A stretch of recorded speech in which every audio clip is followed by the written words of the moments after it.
Hey, welcome to the Square Spiral Garden.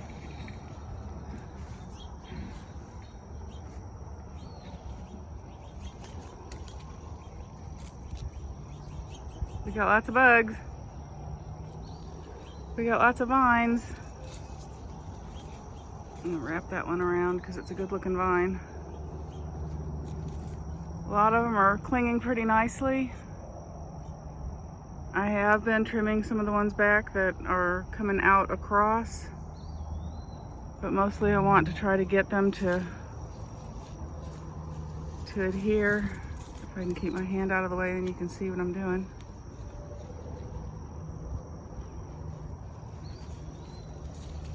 Anyway, you get the idea.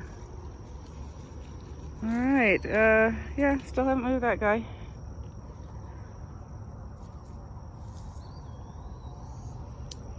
It's hard when it's a pretty thing and you're like, oh, I should move that. Oh, but it's pretty. So we've had a lot of rain and a lot of storms. And the cilantro has just fallen over. It's like, ugh. I'm gonna fall over now.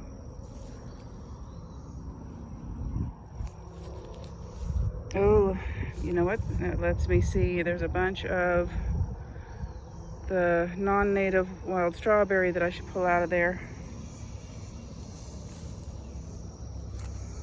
Apple tree's doing good. Oh, well, maybe not entirely good.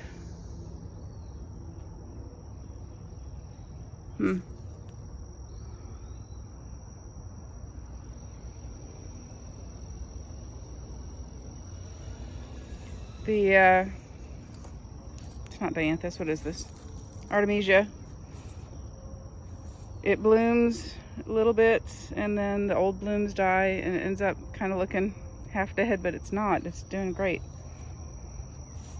Yarrow, also doing great. Oh, yay! I've been looking for some of these guys to show up. The elephant ear came back.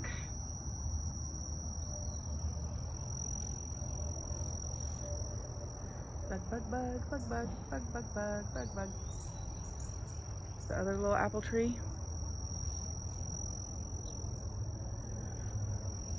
Mulberries, I think, are about done. This one produced some fruit. Over there is the mulberry patch, and one of them produced a ton of fruit, and the others did kind of more like this one.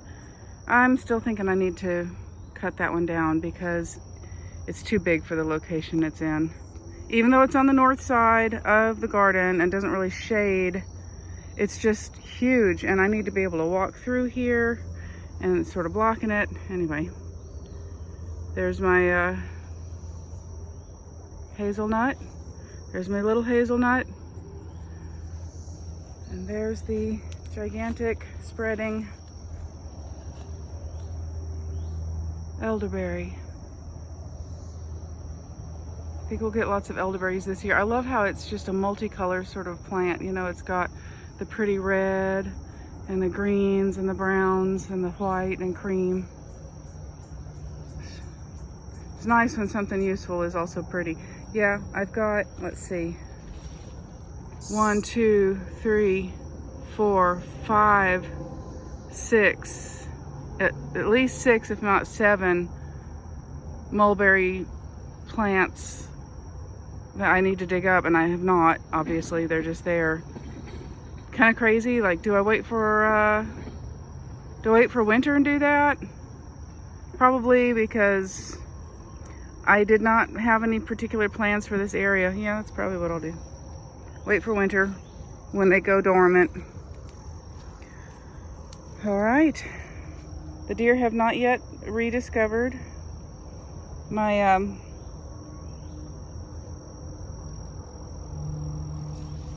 Jerusalem artichokes. Whatever was eating them has apparently kind of given up. But yeah, they're doing really nicely this year. This makes me so happy. I was worried last year that they would not survive the deer eating them. Now these guys are smaller, and again, they're in a lot more shade because of that guy and that guy, and so they're not growing as tall as the ones that are getting more sun. See, that mulberry needs to go. Yeah, I make these plans and eventually I do enact them. Purple cone flowers. Oh, wasp. Eee. Strawberry patch. I did do a lot of weeding in the strawberry patch this past week. Pulling out a lot of the Asiatic daylilies. The Asiatic daylily looks a lot like smartweed, which this is smartweed. And I like smartweed, so I'm letting it grow in this patch. And I was letting it kind of grow everywhere, and it's like, why am I doing that? They're crowding out the strawberries. I can tend to be an emotional gardener because I don't have to live off my garden. But here's another funny thing. This is an avocado tree that grew out of the compost. That always cracks me up. So yeah, I can barely see any strawberries here. Another thing I have a weakness for is the violets. They're native. They're also edible. But they are totally crowding out the strawberries. I've got to make better choices. I just have to make better choices. All right. The mustard greens are drying up nicely. Now it's been so rainy that I'm not gonna make any decisions on when to cut them yet. I really need to look up exactly when do you cut them to dry them. I'm thinking we're really, really close.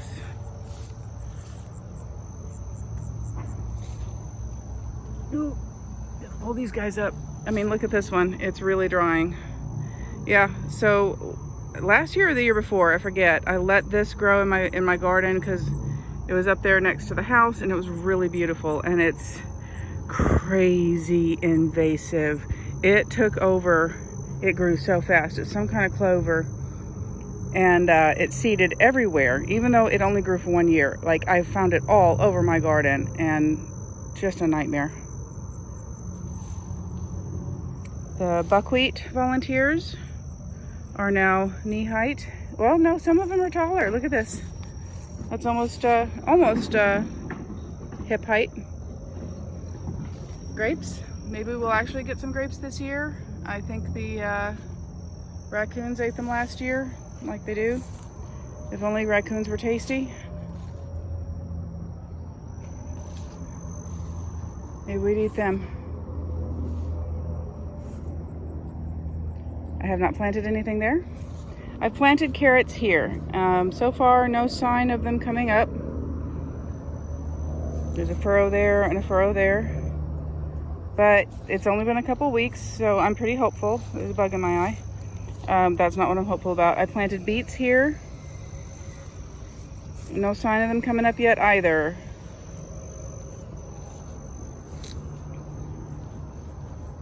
I really have been working pretty hard on the pathways, keeping them clear. That's one of the important things.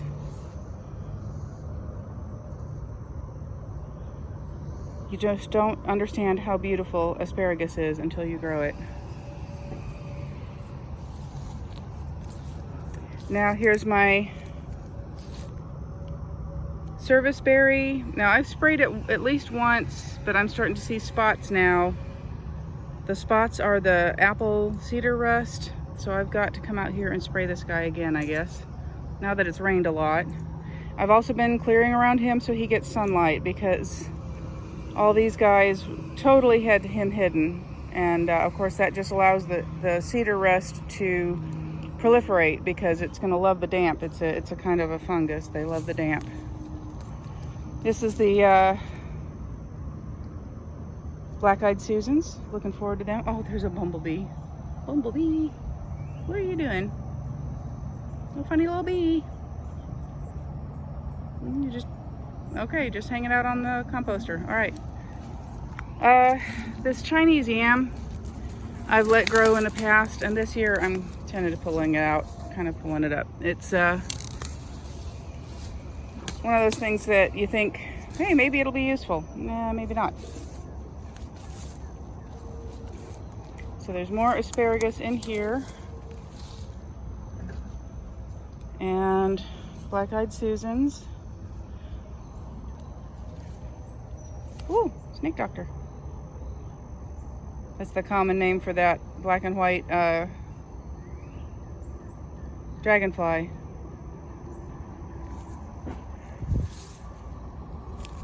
I'm sure the dragonflies have loved all the rain. Nope, that's not. Okay, here. Yep. Raspberry, doing good. Appreciating the coffee, I think. Here's my other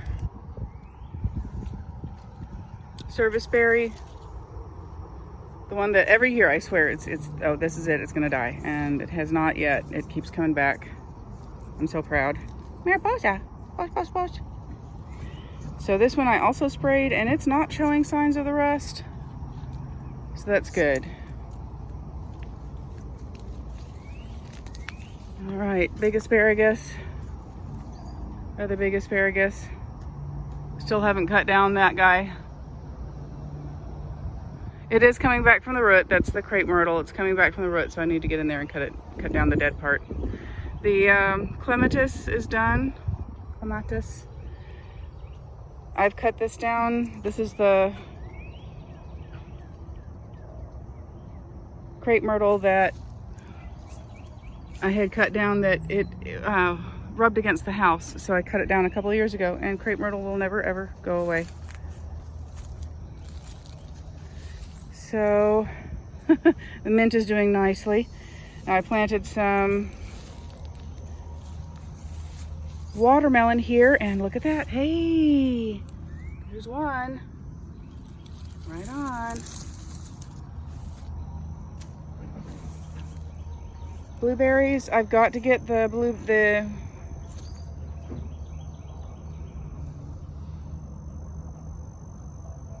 I have sheets of screen material that I need to get out and place over them, or we're not going to get any blueberries this year because, oh shoot, well, I just ruined that one, didn't I?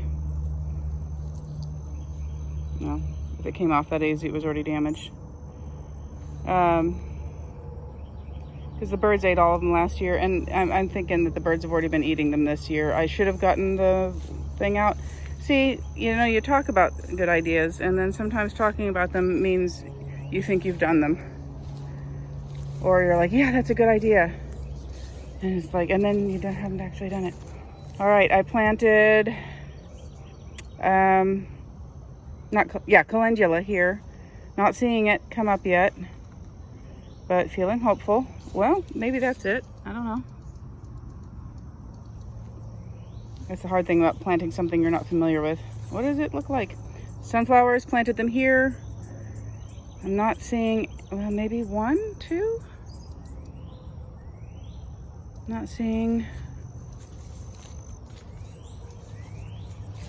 except, oh wait, I think that's what those are.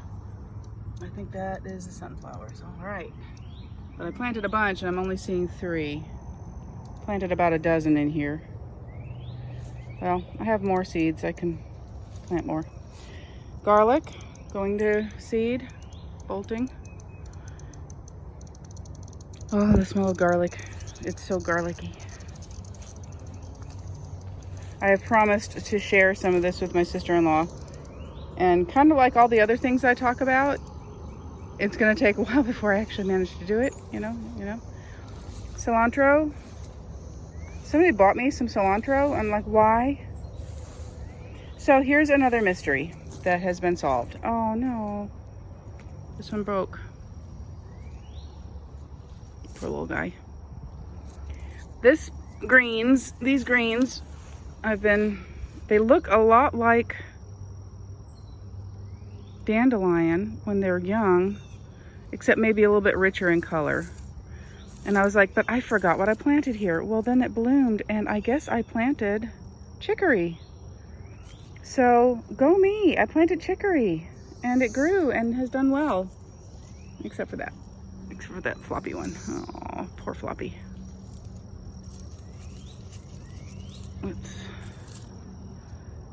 That's probably not going to do anything, but except make me feel better. I'm still not sure what this is. Another thing that I planted and that has grown really nicely. The leaves had a really nice sour flavor back in winter. And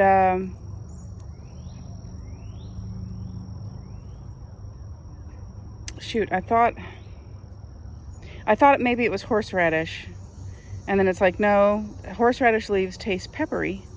So I'm wondering now if maybe it's horehound, because I know I planted horehound, but I need to look up and see what horehound looks like when it's grown. Something's biting me on the leg. Some bug. Bug. Stop it. All right, cilantro taking over the path. Cilantro taking, let me pass. Oh my word. All right. There's the garlic flower opened. Isn't that delightful? So there's one that's partly opened and fully opened, partly opened. Now the fun thing is you can cook and eat the leaves. I mean the flowers. You can cook and eat the flowers. Here's some wild garlic, also cute. There's a crazy little kitten. So this is the canna flower. It will make very pretty red flowers. Here's the woad that a friend of mine gave me. It's doing all right. It's doing all right. Not great, but it's doing all right. It survived. She's had great success with it, but I think she's just a better gardener than I am. And the lemon balm. I thought maybe it had died, but that was silly of me. You can't kill lemon balm or any member of the mint family, can you? So that makes me happy because it's a really helpful herb. So, all right. There's your tour of the garden. Let's start here and go all the way around.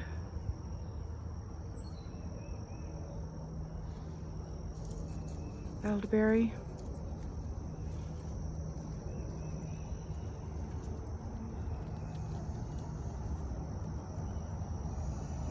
All right, thanks for coming with me today. Be well. Happy Memorial Day. Kitten, Mariposa. Here's a kitty.